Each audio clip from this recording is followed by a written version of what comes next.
অন্তর্বর্তী সরকারের মৎস্য ও প্রাণী সম্পদ মন্ত্রণালয়ের উপদেষ্টা ফরিদা আক্তার বলেছেন, পদ্মার উজানে ভারতের দেওয়া ফারাক্কা বাঁধ বাংলাদেশে কারবালা তৈরি করেছে। পানির ন্যায্য হিস্যা না পাওয়ার কারণে বাংলাদেশ ক্ষতির সম্মুখীন হয়েছে। ন্যায্য হিস্যা আদায়ে সরকার তৎপর রয়েছে। শুক্রবার বিকেলে রাজশাহী কলেজে সাংবাদিকদের একথা বলেন তিনি।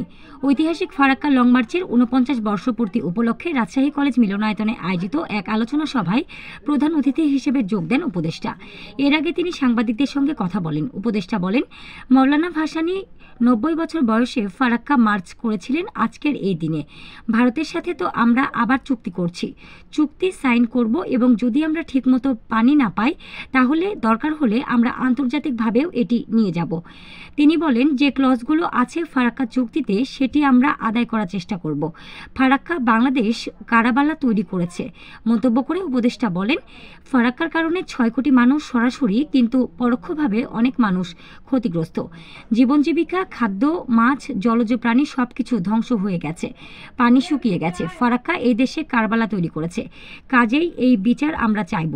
সরকার হিসেবে আমরা চাপ সৃষ্টি করব, এই চাপ থাকবে, সেভাবেই আমরা চুক্তি নবায়ন করব, কথা বলেন উপদেষ্টা ফরিদা আক্তার। এর আগে তিনি রাজশাহী কলেজে পৌঁছালে কলেজের বিএনসিসি দল তাকে গার্ড অফ অনার প্রদান করে। এই বাদ দিয়ে যে পানি বন্ধ করে রেখে ভারত এতদিন অন্যায় করেছে, আমরা এটা তো প্রতিবাদ করেছি।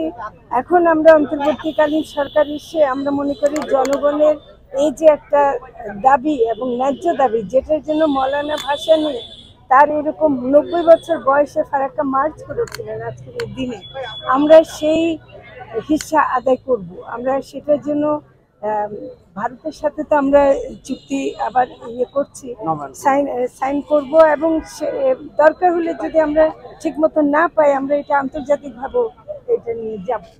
যে আমরা যেই ক্লজগুলো আছে মানে ফারাক্কা চুক্তিতে আমরা সেগুলো জীবন জীবিকা, মানুষের মানে খাদ্য, মাছ, জলজ প্রাণী সবকিছু ধ্বংস হয়ে গেছে, পানি শুকিয়ে গেছে। পানিতে মানে কারবালা তৈরি হয়েছে। ফারাক্কা এদেশে কারবালা তৈরি করেছে।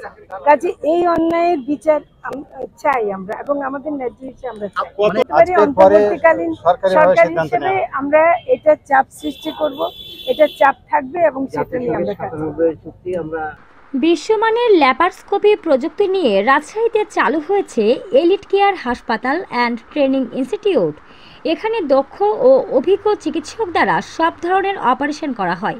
আমাদের আছে মানসম্মত অপারেশন থিয়েটার, এসি কেবিন ও সাধারণ ওয়ার্ড। বিশ্বমানের ল্যাপারস্কোপি প্রযুক্তি নিয়ে আমরা আছি আপনাদের সাথে। যোগাযোগ টিবি পুকুর মোড়, লক্ষ্মীপুর, জিপিওর উত্তরে, রাজশাহী।